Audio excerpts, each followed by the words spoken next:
ନିଯୁକ୍ତି ଦାବି କରି ଏମ୍ସିଏ ସଂଯୋଜିକା ମହାସଂଘର ଧାରଣା ଓ ବିକ୍ଷୋଭ। ସାରା ଓଡ଼ିଶାରେ ବିଭିନ୍ନ ବାଳିକା ବିଦ୍ୟାଳୟରେ ଛାତ୍ରୀ ସଂଖ୍ୟା କମିଥିବାରୁ 2003 ମସିହାରେ କେନ୍ଦ୍ର ସରକାର ମ୍ୟୁଚୁଆଲ ଗ୍ରାଣ୍ଟରେ ଶିକ୍ଷୟିତ୍ରୀମାନଙ୍କୁ ନିଯୁକ୍ତି କରିଥିଲେ। 2013 ମସିହା ପର୍ଯ୍ୟନ୍ତ ଏମାନେ ସଠିକ୍ ଭାବରେ କାମ କରୁଥିଲେ, ଯାହା ଫଳରେ ଛାତ୍ରୀ ସଂଖ୍ୟା ବୃଦ୍ଧି ପାଇଥିଲା। ହଠାତ୍ 2013 ମସିହାରେ ଇଜିଏସ୍ ନନ୍ ଫର୍ମାଲ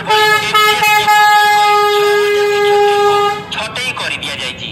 ତେଣୁ ଉକ୍ତ ଛଟେଇକୁ ପ୍ରତିବାଦ କରି ଏବଂ ସେମାନଙ୍କୁ ଅନ୍ୟ ଜାଗାରେ ଥଇଥାନ ପାଇଁ ଦାବି କରି ହଜାର ହଜାର ଶିକ୍ଷୟିତ୍ରୀ ବିଧାନସଭା ଆଗରେ ଧାରଣା ଦେଇଛନ୍ତି।